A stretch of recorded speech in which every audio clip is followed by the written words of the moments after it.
संभाजीनगरच्या नामांतरणाकरता देखील त्यांनी अनेक आंदोलनं केलं। मला आनंद आहे की आमच्या शिंदे साहेबांच्या नेतृत्वात आमचं सरकार आल्यानंतर छत्रपती संभाजीनगर हे नामकरण आम्ही केलं। नाही उद्धवजी, नाही एक असं नाही, एक मिनिट नाही सांगतो।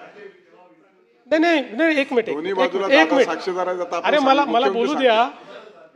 जे खरं आहे ते सांगतो की उद्धवजी तुमचं नाही तुमच्याकडचं ज्यावेळेस बहुमत संपलं आणि बहुमत दाखवा असं पत्र ज्यावेळेस तुम्हाला राज्यपालांनी दिलं त्यानंतर तुम्ही जी कॅबिनेट घेतली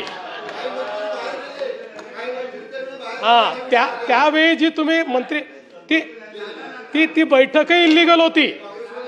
अशा प्रकारे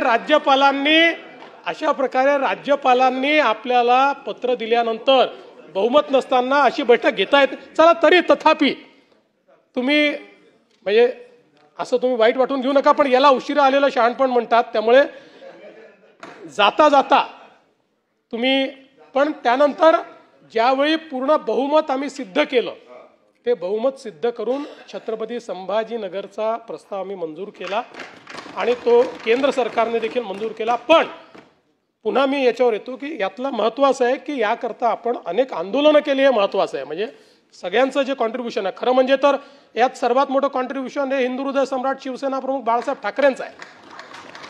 कारण त्या संभाजीनगरच्या पहिल्या सभेमध्ये महापौर निवडून आल्यानंतर त्यांनी त्यावेळी घोषित केलं होतं की आजपासून याला संभाजीनगर हे नाव देण्यात येत आहे। त्यामुळे त्यांचं कॉन्ट्रीब्युशन आहे। त्यामुळे मला असं वाटतं की निश्चितपणे आपण एक महत्त्वाचं काम या ठिकाणी या संदर्भात केलं आहे।